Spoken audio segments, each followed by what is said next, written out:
În palmele mele aștept să te închid, cu colțul timpului rămas fără ceas.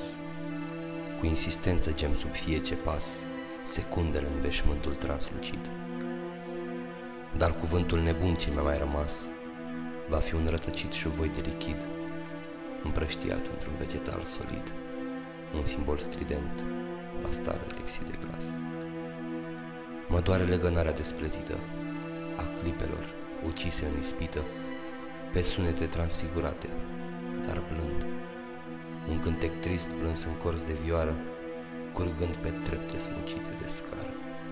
Din pasiune, ne-am topit.